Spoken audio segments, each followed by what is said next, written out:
What is good, guys? It's Rey-Jay back with another video, and in this I want to break down what's going on with NIO, Tesla, SPY, Nvda, the QQQ, and a couple of other tickers. I'm going to break down what the news is saying about NIO in the markets and what the data is suggesting, what you should be watching for as we approach tomorrow, as we have more data coming out. Before I break anything down, all this information, before I get into any more details, let me just mention a couple of things. Firstly, I am not a financial planner, so take nothing I say as financial advice.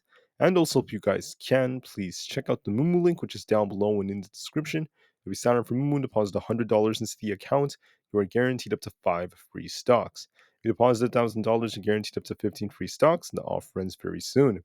Anyways, looking at NEO, this thing was at 0.00% for the day.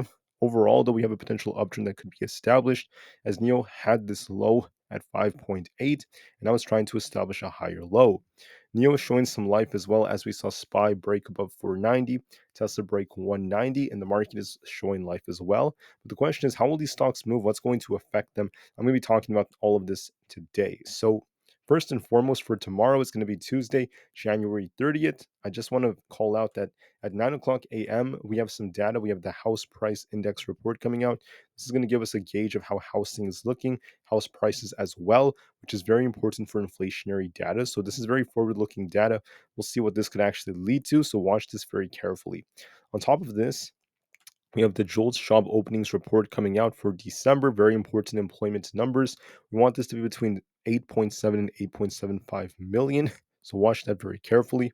Then at 10 o'clock a.m., we also have the consumer confidence reports, job quits, and other pieces of data, followed by 10:30 a.m., which is when we have the Dallas Fed Services Index. And that's pretty much it for data. Data will be done with after that. So quite a bit of data for the first, I would say, 30 minutes before market open, 30 minutes after market open, and an hour after market open. We have quite a bit of data. Most of these pieces of data are minor except for the jobs numbers, so watch all of that very carefully. Now, I also want to call out that don't forget for Wednesday, it's going to be not only the last day of not December, sorry, January. It's going to be the last day of January, but on top of that, we also have the FOMC meeting. We have the interest rate hike decision coming out, not to mention the Fed press conference. So make sure you watch all of this very carefully. This is going to be very important. With that being said, excuse me, guys, I apologize.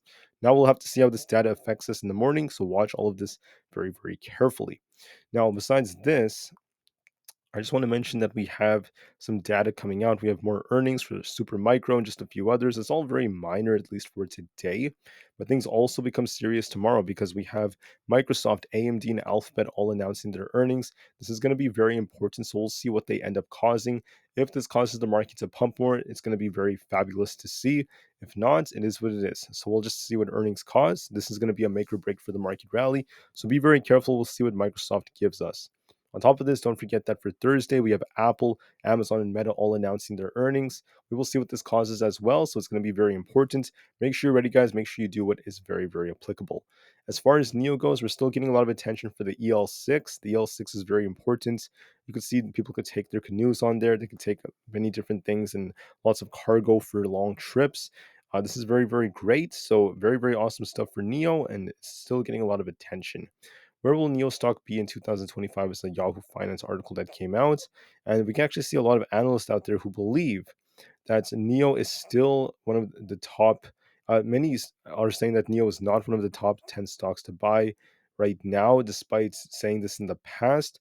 But in my personal opinion, I don't really think we have to compare NEO to every company out there. I think that we're going to be looking at their earnings, which is going to be very telling for how things are looking. I just want to mention that NEO, in my opinion, still has a lot of potential. Although many of these analysts out there are saying that they don't have NEO positions and this, I still think that this is a good buying opportunity for the long term. And I think that NEO will prevail. Why do I think that? Because of their technology, their innovation, and their growth potential. People tend to forget about how much the company is growing and what's about to come. The overall market has been taking a hit. Tesla took a big hit. Don't forget about that, right? It's the overall EV market that's been taking these hits. It's not just NEO, but they're going to come back together and they're going to be the first to run, in my opinion. So I'm very excited for that. Now, as far as NEO goes, the volume was at about 40 million. That's very, very high volume. That's pretty insane, if anything, compared to like other days. But it's a little bit less than average. So, in my opinion, although it's getting less volume, I still think that there's going to be a surge in volatility coming once we get volume to go up. Short volume is dropping, which is a good sign for NEO. that's a little bit good news for now. Besides that, Bank of America Securities is still, giving NIO a neutral rating. We tend to see a lot of intraday buying pressure right here at the $6 area. We tend to see a lot of average volume that comes up right there. And then on top of that, price price ratio has been down, but it's trying to base as NIO is now trying to hold support, which is a decent sign. Price comparison relative to SPY, you can see SPY has been outperforming, so is the QQQ. NIO has been underperforming, but things could change in a flash once the time is right. Tuesdays tend to be green 55% of the time historically. Hopefully, we get a good Tuesday for NIO and things continue like this.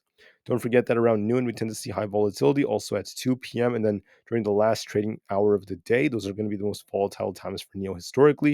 And we will see how it goes from here. But with that being said, guys, now let's just talk about NIO. What do I see the share price doing? NIO is attempting to establish an uptrend. We had a higher high here, higher low, higher high, higher low, higher high being established right here.